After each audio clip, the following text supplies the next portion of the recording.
Olá, boa noite. Boa noite para você. O plenário do Supremo Tribunal Federal derrubou hoje uma lei da Bahia. A norma estadual proibia a cobrança de taxa de religação de energia elétrica e de água em caso de corte por falta de pagamento. A repórter Carla Lucena acompanhou a sessão e traz as informações ao vivo para a gente. Boa noite, Carla.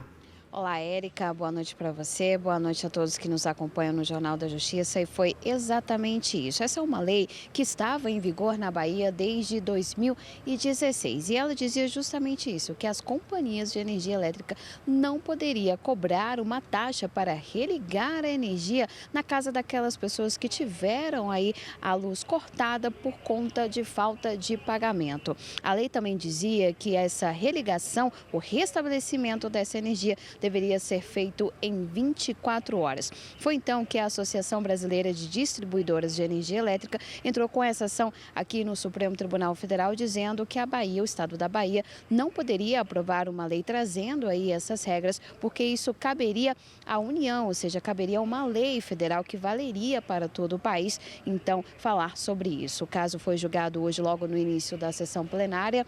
O relator, o ministro Luiz Fux, ele foi acompanhado pela maioria dos ministros. Houve até, inclusive, um debate entre os ministros para saber em relação a direito do consumidor, até porque nesses casos envolvendo o direito do consumidor, os estados podem sim criar as leis, mas no caso prevaleceu que já existe uma lei federal tratando sobre os critérios para a energia no país e que ela então deve ser seguida. Vamos acompanhar a reportagem.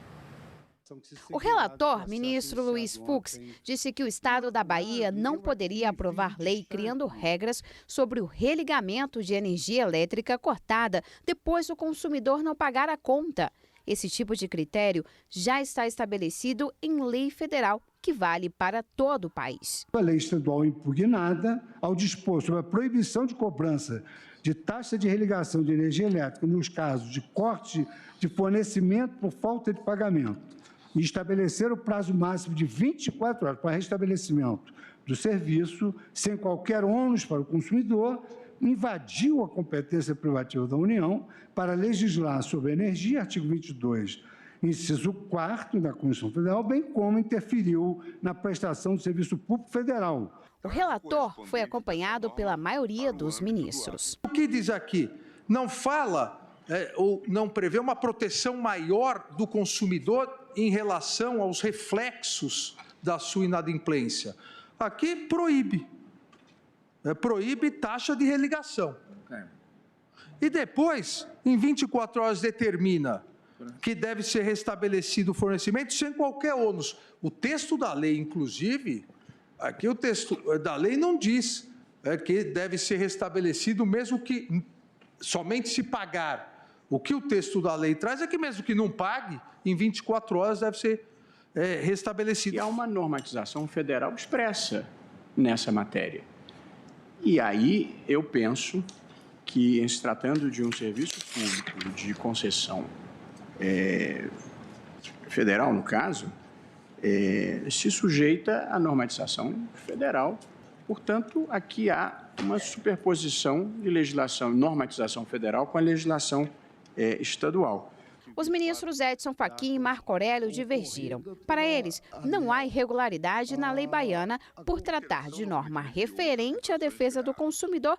O Estado poderia legislar. Em se tratando de um serviço realizado mediante concessão, nós inequivocamente estamos diante de um serviço público.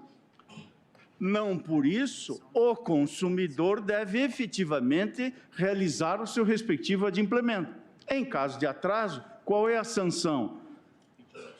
O corte do fornecimento. A norma impugnada visa a proteção do consumidor. E nesse campo surge a legitimação concorrente.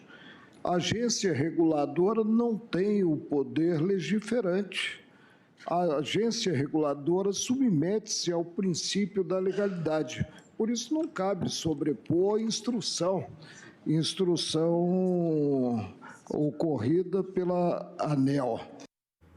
E a consultora jurídica da TV Justiça, Karina Zuccolotto, está aqui para falar de outros detalhes da sessão de hoje para a gente. Boa noite, Karina. Boa noite, Érica. Boa noite, Karina. Boa noite, William. Confirmada hoje em plenário a constitucionalidade do Estatuto da Criança e do Adolescente, um julgamento iniciado nessa quarta, né? Exatamente. Iniciado na sessão plenária da tarde de ontem, concluído hoje com o voto de todos os ministros, todos seguindo o relator ministro Gilmar Mendes, no sentido da improcedência da ação proposta pelo Partido Social Liberal contra dispositivos do Estatuto da Criança e do Adolescente.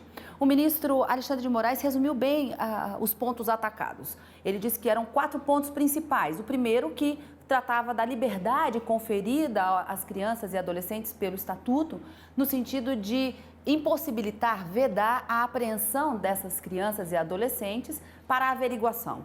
Disse também que um dos pontos atacados era a possibilidade de internação compulsória somente em caso de reiteração de atos infracionais.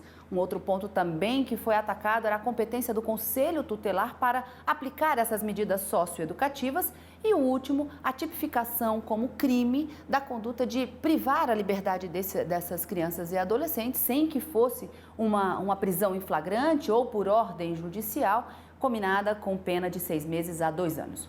Para todos os ministros, de forma unânime, o Estatuto da Criança e do Adolescente veio cumprir o que a Constituição determinou no artigo 227 e não havia qualquer inconstitucionalidade. Muito pelo contrário, implementar a ordem de inconstitucionalidade nesse caso seria um retrocesso na legislação que tanto já avançou. Então, eles disseram que o Estatuto da Criança e do Adolescente ele vem para dar essa proteção integral e eficaz à criança e ao adolescente, mas que as políticas devem ser implementadas porque muitas crianças ainda se encontram em estado de vulnerabilidade. Segundo o artigo 227 da Constituição Federal, é dever não só da família, mas da sociedade e do Estado garantir às crianças e adolescentes direitos sociais e individuais, como a liberdade, e também colocá-los a salvo de qualquer tipo de discriminação, exploração, violência, opressão, de toda forma, para garantir que eles sejam protegidos da forma como prevista na Constituição. E o Estatuto veio justamente para garantir todos esses ditames constitucionais. Por votação unânime, então, ação direta de inconstitucionalidade julgada improcedente. Tema importante que estará presente no programa plenário desse final de semana. Tanto essa ação direta de inconstitucionalidade como julgamentos que aconteceram na quarta-feira pela manhã e no período da tarde. Obrigado, Karina. Até semana que vem. Até a semana.